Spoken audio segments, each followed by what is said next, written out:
মাধ্যমিকের geography suggestion 2024 আলোচনা হবে চ্যাপ্টার 4 এবং চ্যাপ্টার 6 থেকে 3 নম্বরের প্রশ্ন নিয়ে। চ্যাপ্টার 4 থেকে তোমাদের 3 নম্বরের দুটো প্রশ্ন থাকবে, যে কোনো একটা উত্তর দিতে হবে। একইভাবে চ্যাপ্টার 6 থেকে 3 নম্বরের দুটো প্রশ্ন থাকবে, যে কোনো একটা উত্তর দিতে হবে। তো চ্যাপ্টার 4 থেকে যেসব প্রশ্নগুলো প্রস্তুতি নিতে হবে দেখো, 1 নম্বর প্রশ্ন, দশম শ্রেণীর শিক্ষার্থী হিসাবে বর্জ্য ব্যবস্থাপনায় তোমার ভূমিকা লেখো। পরের প্রশ্ন, বর্জ্য কম্পোস্টিং পদ্ধতির প্রধান সুবিধাগুলি কি কি।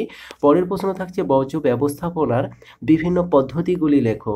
এরপর থাকছে পুনর্ব্যবহার ও পুনর্নবীকরণ কিভাবে বর্জ্য ব্যবস্থাপনা সাহায্য করে। পরের প্রশ্ন, জৈব ভঙ্গুর ও জৈব অভঙ্গুর বর্জ্যের পার্থক্য লেখো। পরে থাকছে গ্যাসীয় বর্জ্য নিয়ন্ত্রণের উপায়গুলি কি কি। বর্জ্য ব্যবস্থাপনায় 3R এর ভূমিকা লেখো। পরের প্রশ্ন থাকছে প্লাস্টিক ও পলিথিন আর নয়, কারণ সহ ব্যাখ্যা করো। তো মোটামুটি এই অধ্যায় থেকে তোমাদের 5 নম্বরের কোনো প্রশ্ন আসে না। এখান থেকে তোমাদের 3 নম্বরের বড় প্রশ্ন আসে, পাশাপাশি 2 নম্বর এবং 1 নম্বরের প্রশ্ন এসে থাকে। তো 3 নম্বরের এই প্রশ্নগুলো প্রস্তুতি নিলে আশা করা যায় তোমরা একটা কমন পেয়ে যাবে। পরবর্তী অধ্যায় অর্থাৎ চ্যাপ্টার 6, প্রথম প্রশ্ন দেখো, উপগ্রহ চিত্রের দুটি গুরুত্ব উল্লেখ করো।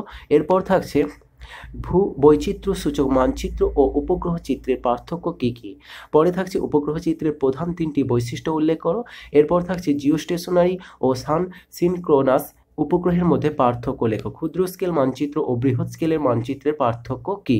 এরপর থাকছে ভূ বৈচিত্র্য সূচক মানচিত্রের দুটি বৈশিষ্ট্য লেখো।